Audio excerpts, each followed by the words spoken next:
Hey there, beautiful people. Welcome back to Talk Gora. I'm Mia, and oh my goodness, do I have something exciting for you today. And I'm Lucas. Whether you're listening while cooking breakfast, driving to work, or just chilling at home, welcome. We're so happy you're here with us.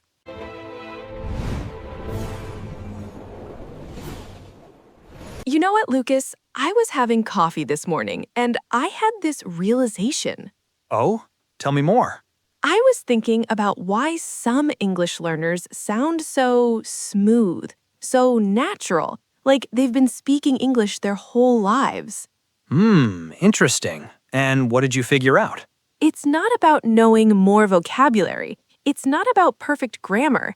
It's about this one word, this one magical, tiny word that changes everything. Okay, now you've got me curious. Right? And here's the crazy part. Almost every English learner already knows this word. They hear it in movies, in songs, in conversations. But let me guess, when it's their turn to speak, they either avoid it or use it wrong. Exactly. It's like having a superpower but not knowing how to use it. So today, we're going to unlock that superpower. Yes, by the end of this episode, you're going to feel confident using this word. Not just understand it, actually feel comfortable with it. And we're not going to bore you with complicated grammar rules or textbook explanations.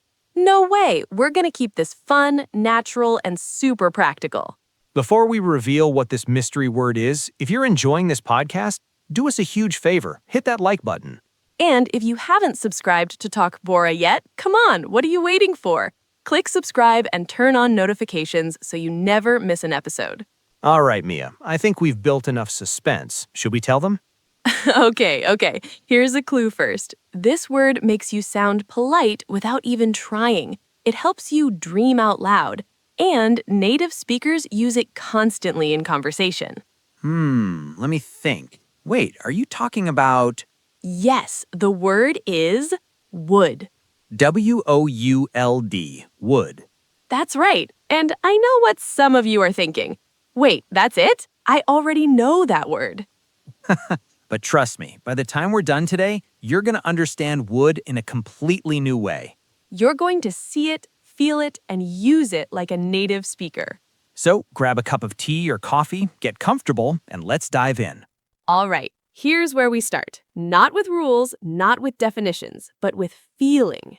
Feeling? That's interesting. What do you mean? Think about it. When you speak your native language, let's say Hindi, Urdu, Spanish, whatever it is, do you think about grammar rules while you're talking? No, not at all. It just flows naturally. Exactly. You feel what sounds right. You feel the emotion behind the words. And that's exactly how we need to approach would in English. So instead of asking, what's the grammar rule, we should ask, what does this word feel like? Yes. Now, here's the first and most important thing about would. It makes everything softer. Softer? Like gentler? Exactly. More polite, less direct, less forceful. It's like adding a cushion to your sentences. Ooh, I like that image. A cushion for your sentences. Right?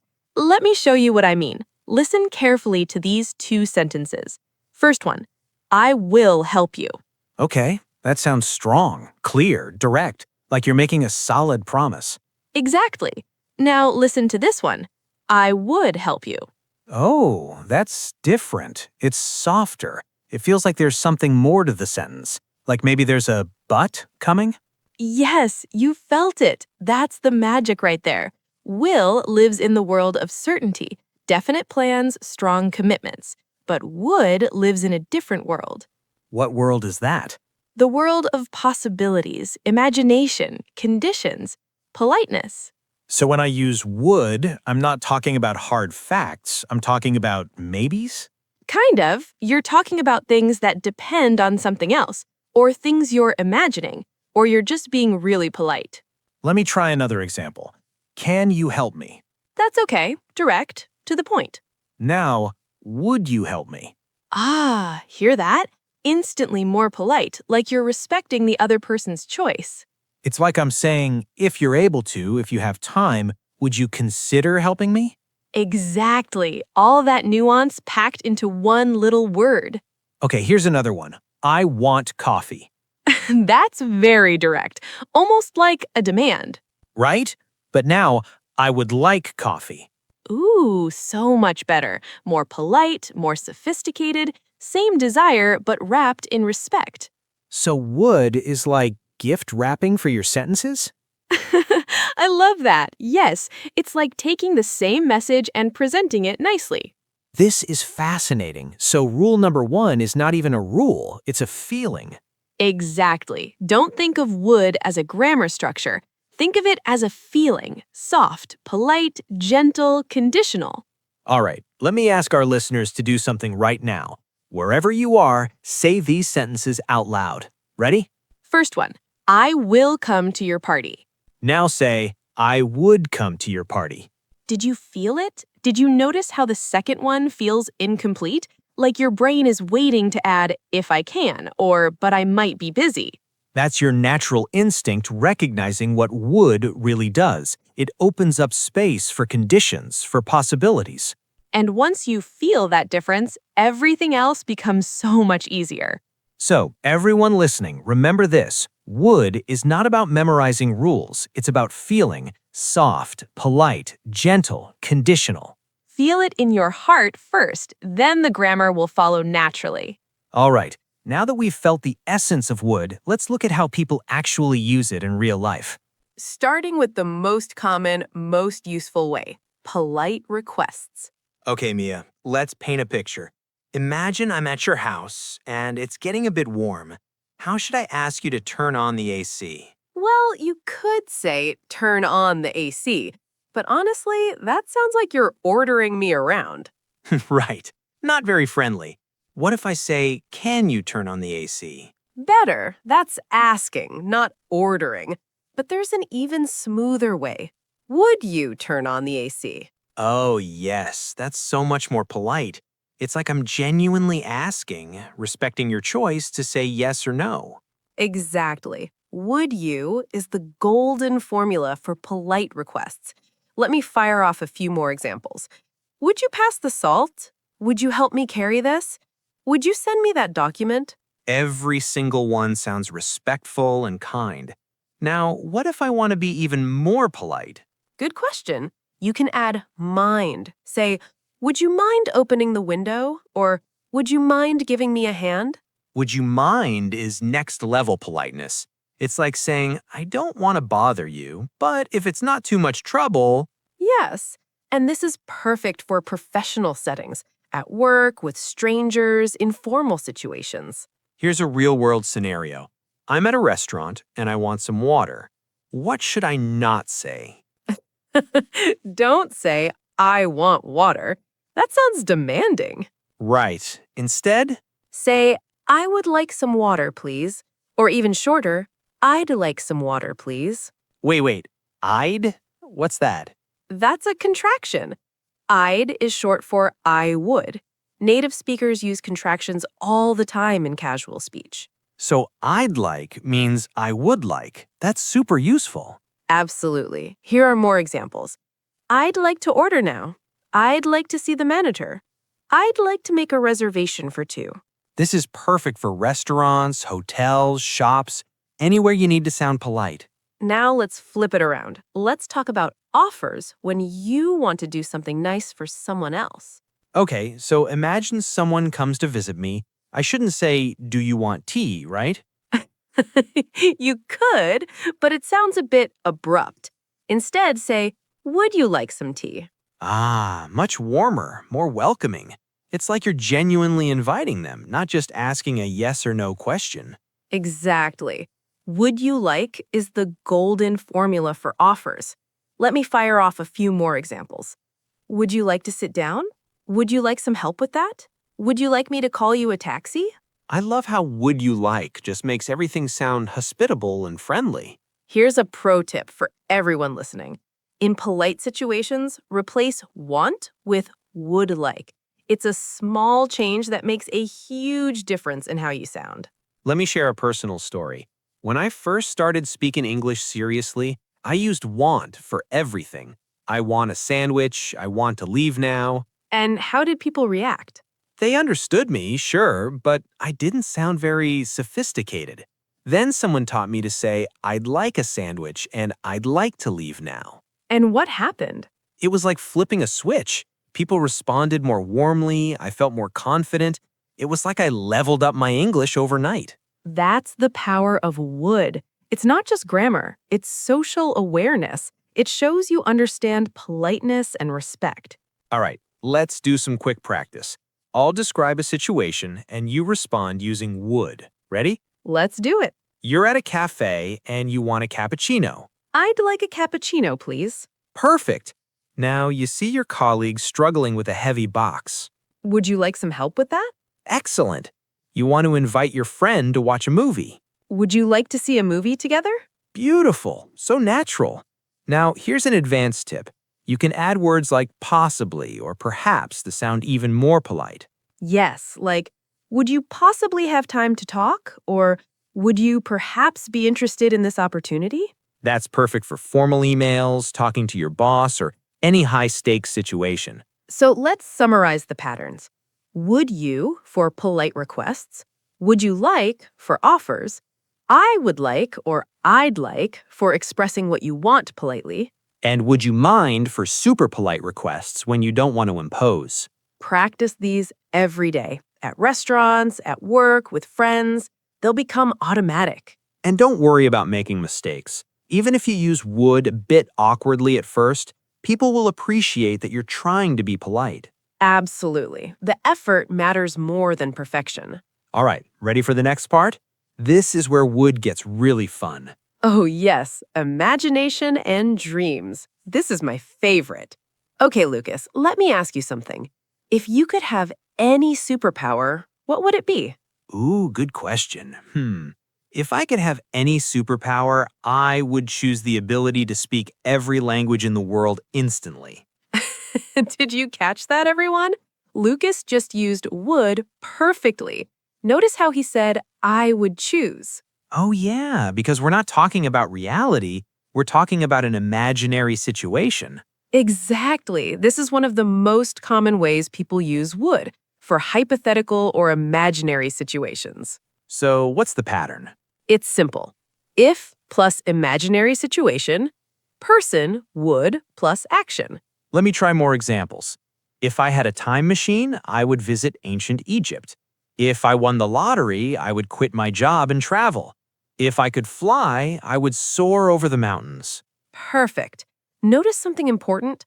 All these situations are not real right now. You don't have a time machine. You haven't won the lottery. You can't fly. Right, these are all in my imagination, my what-if world. And that's where would lives. It's the word of imagination and possibilities. This type of sentence is super common in English conversations. Friends use it when they're dreaming together. If we started a business, what would we do? Colleagues use it when they're frustrated. If management listened to us, we would be so much more productive. And people use it constantly for giving advice. If I were you, I would talk to her directly. Oh, that's a classic phrase. If I were you, I would. That's the way to give advice in English. Wait, did you say if I were you, not if I was you? Good catch. Technically, for imaginary situations, we use were even with I, he, or she. It's a special grammar rule. But honestly, in casual conversation, lots of native speakers say if I was you anyway. Right, so don't stress too much about was versus were. The important thing is using would to express your advice or opinion. Now, let's talk about dreams and wishes. Sometimes you don't even need the if part. You just express what you desire. Yes, like, I would love to visit Paris. I would die to meet my favorite celebrity. It would be incredible to work remotely from a beach. These sentences are pure emotion. They're not plans or promises, just honest expressions from your heart. And people love these kinds of sentences because they show who you really are, your dreams, your passions, your personality. Let me give more examples so everyone can feel the range. I would give anything to go back to my childhood. We would be so happy living by the sea. It would be a dream come true to publish a book. Notice that last one? It would be. That's another super common pattern. You're imagining a feeling or situation. Yes, it would be amazing to.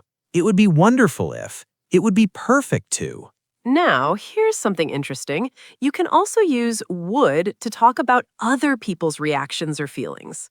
Right, like, my mom would be so proud if she knew. My friends would probably think I'm crazy. He would definitely agree with this. It's like you're creating a little movie in your mind and narrating what would happen. Okay, everyone listening, pause for a second and try this. Complete these sentences in your mind or out loud. If I had more free time, I would. Pause for 3 seconds. If I could live anywhere in the world, I would. Pause for 3 seconds. If I met my hero, I would. Pause for 3 seconds. How did that feel? Natural, right? That's because would is perfect for exploring possibilities and dreams. It lets your imagination run free. Now, here's another layer. You can use would to talk about consequences or results in imaginary situations. Yes, like if you studied every day, you would improve quickly. If we started now, we would finish by tonight. See, you're imagining the result of an imaginary action. This is perfect for predictions, advice, or explaining cause and effect. And here's the beautiful part. Would makes advice sound gentler and less bossy. Compare these two. Study every day, you'll get better, versus if you studied every day, you would get better. The second one feels like a friendly suggestion, not a command. Exactly. Would wraps your advice in that soft cushion we talked about earlier. All right, so we've covered would for politeness and would for imagination, but there's another fascinating use, talking about the past. The past? Wait, I thought would was about future possibilities. Ah, that's what makes would so interesting. It actually has several past uses too. Let's explore them. Okay, Mia, I'm really curious now. How does would work with the past? Great question. First, you need to know that would is actually the past form of will. Can you give me an example? Sure. Imagine yesterday your friend said to you, I will help you tomorrow. That's what he said yesterday, using will, because it was his future, right? Right, from his perspective yesterday, helping me was in the future. Exactly. Now, today, you're telling me about what he said. How would you say it? I would say he said he would help me today. Perfect. You changed will to would because you're reporting something from the past. So would is like the past version of will when we're talking about what people said or promised. Exactly. This is called reported speech, and it's everywhere in English. She told me she would call. They promised they would come. The teacher said we would have a test. Ah, so whenever I'm reporting what someone said, promised, or told me, I use would. Yup. More examples. My boss said she would give me a raise. The weather forecast said it would snow today. He swore he would never do it again. This is super practical. I use reported speech all the time. Now, here's the second past use, talking about your old thoughts or expectations. Old thoughts? What do you mean? Okay, imagine last year when you started learning English. At that time, you thought, this will be easy. Okay, so in my mind, last year, I believed will be easy. Right. Now, looking back from today, you say, I thought it would be easy. Oh, so I'm describing my past belief about the future. Exactly. You're looking back at what you expected or imagined would happen. I thought it would be easy, but I was wrong. That's fascinating. It's like would helps me talk about how I saw the future when I was in the past. Yes. More examples. I knew you would succeed. I hoped she would say yes. I never expected it would be this difficult. I didn't think it would take so long. This is really useful for storytelling and explaining how you felt before. Absolutely. Now, here's the third past use, and this one is beautiful. Talking about repeated actions or habits in the past. Oh, like used to? Similar, but with a different feeling. Let me show you. You can say, when I was a child, I used to play outside. Okay, that's stating a fact about my past habit. Now, listen to this. When I was a child, I would play outside every single day. Wow, that sounds different. More emotional somehow, like I can almost feel the memory. Exactly. Used to just states a fact, like reading from a diary, but would brings the memory to life. So used to is like saying this was a fact about my past, but would is like saying let me take you back to that time. Beautiful explanation. Here are more examples. My grandmother would bake fresh bread every Sunday. We would stay up all night talking about our dreams. My father would tell us stories before bedtime. I can feel the warmth in those sentences. It's like you're inviting me into your memories. Yes, that's why would is so powerful for storytelling. It makes the listener feel the experience, not just hear about it. Can I use would for any past habit? Almost. It works best for repeated actions that have emotion or significance. You wouldn't usually say, I would brush my teeth every morning because that's just a boring routine. Right, that's better with used to. But every summer, my grandfather would take me fishing. That's perfect. Exactly. Use would when you want to bring your memories to life, when you want people to feel what you felt. Let me try. When I first moved to the city, I would get lost every single day. Oh, I can picture that. See how much more vivid that is than I used to get lost? Yes, would makes it feel like I'm reliving those confusing, exciting days. Exactly. All right, so now we've covered would for politeness, imagination, reported speech, past expectations, and past habits. This word is like a Swiss Army knife. So many uses. Okay, Lucas, imagine I ask you, what do you think about pineapple on pizza? Oh, that's controversial. Okay, I personally don't like it, but I don't want to sound too harsh or judgmental. Exactly. So, how can you express your opinions softly? I could say, I would say it's not really my preference. Perfect. Or, I would think it's a bit unusual. See how would makes your opinion sound gentler? It's like I'm saying, this is just my personal view rather than stating it as absolute fact. Exactly. Would create space for other opinions. It's humble and respectful. Let me try more. I would imagine she's pretty busy right now. I would guess he's around 40 years old. I would assume they're still working on it. Excellent. These all sound so much more polite than I think she's busy or I guess he's 40. So would works with opinion verbs like think, say, imagine, guess, assume, expect. Yes, all opinion and estimation verbs. I would consider that a success. I would argue that's not entirely accurate. Or negative, I wouldn't say it's impossible. I wouldn't call that a mistake. Perfect. This is ideal for professional settings where you want to disagree politely. So instead of saying that's wrong, you say, I would argue that might not be entirely correct. So much more diplomatic. Now let's talk about preferences. Can would work there too? Oh, yes, we touched on this earlier, but let's go deeper. I would prefer to work from home. I would rather not discuss that. I'd rather not answer that question right now. Yes, that's such a polite way to decline or avoid something. Much better than, I don't want to answer. And there's that famous game people play. Would you rather? Oh, yes. Would you rather have the ability to fly or be invisible? Would you rather be rich or famous? Would you rather live in the past or the future? That game is everywhere on social media. Now everyone understands the grammar behind it. It's asking about your preference between two hypothetical options. Exactly. So to summarize this section, use would with opinion verbs to sound softer and more thoughtful. And use would prefer or would rather to express preferences politely. This makes you sound considerate and respectful, not pushy or aggressive. Yes, and in many English-speaking cultures, being too direct with opinions can seem rude.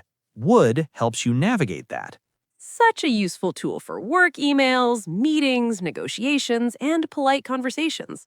Practice sentences like, I would recommend, I would suggest, I would advise, I would propose. These are perfect for giving professional advice or making suggestions at work. All right, Mia, we've covered so much today. Should we do a recap? Yes, Let's bring everything together so everyone can see the full picture. Wow, what a journey we've been on today. I know. Let's do a quick recap of everything we learned about wood. First, the most important thing, would makes sentences softer, more polite, and less direct. It lives in the world of possibilities, imagination, and respect, not hard facts or certainties. Second, we learned would for polite requests. Would you help me? Would you mind closing the door? Would you pass the salt? And for offers. Would you like some tea? Would you like to sit down? Would you like me to help? Third, expressing desires politely. I would like coffee, or I'd like to order now. Fourth, would for imaginary and hypothetical situations. If I had more time, I would travel more. If I were rich, I would donate to charity. And for dreams and wishes, I would love to meet my favorite author. It would be amazing to see the Northern Lights. Fifth, would as the past of will for reported speech. She said she would help me. He promised he would call. And for past expectations, I thought it would be easy. I didn't expect it would rain. I knew you would understand. Sixth, would for past habits with emotional warmth. When I was young, I would play in the park for hours. My teacher would always encourage us. And finally, would for expressing opinions gently. I would think that's a good idea. I would say it's worth trying. And preferences. I would prefer tea. I'd rather stay home tonight. That's a lot, but remember, don't try to memorize all of this like a textbook. Exactly. Just feel the softness, the politeness, the imagination that would brings to your sentences. Start small. Pick 1 or 2 uses of would and practice them this week. Maybe start with I'd like at restaurants and shops, or would you please when asking for help. Once those feel natural, add more. Layer by layer, would will become automatic. Let's do some quick final practice. I'll give a situation, you respond with would. Everyone listening, say your answers out loud too. Ready? Here we go. Situation 1. You're at a cafe and you want an iced latte. I'd like an iced latte, please. Perfect. Situation 2. You want to politely ask your colleague to check your email. Would you mind checking my email when you have a moment? Excellent. Situation 3. Someone asks, what would you do if you had 3 wishes? Oh, if I had 3 wishes, I would wish for world peace, financial security for my family, and the ability to speak every language. Beautiful answer. Situation 4. Tell me a childhood memory using would. When I was little, my mom would sing me to sleep every night. Oh, I can feel that memory. Situation 5. Give me your opinion on online learning, but use would to sound polite. I would say online learning has both advantages and challenges. I would think it works well for some people, but not everyone. Perfect. That sounds so diplomatic and thoughtful. See how natural would can sound once you practice? Yes, and the more you use it, the more confident you'll become. Now, here's your homework for this week. Try to use would at least 5 times in real conversations. At restaurants, I'd like to order ... At work, would you mind helping me ... With friends, if we could go anywhere, where would we go? And pay attention when you watch English movies or shows. Notice how often you hear would. You'll be amazed. Once you start listening for it, you'll hear it everywhere. Remember, learning English is not about perfection. It's about progress. Every time you try to use would, even if it's not perfect, you're building a new habit. Be patient with yourself. Give yourself permission to make mistakes. And celebrate the small wins. The first time you naturally say, I'd like, without thinking, that's a victory. Absolutely. All right, friends, we've reached the end of today's episode.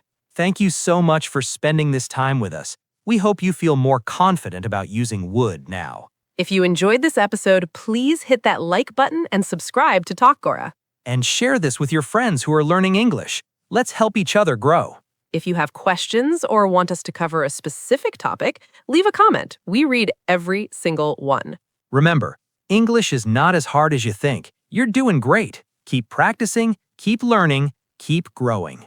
Until next time, keep smiling, keep speaking, and keep believing in yourself.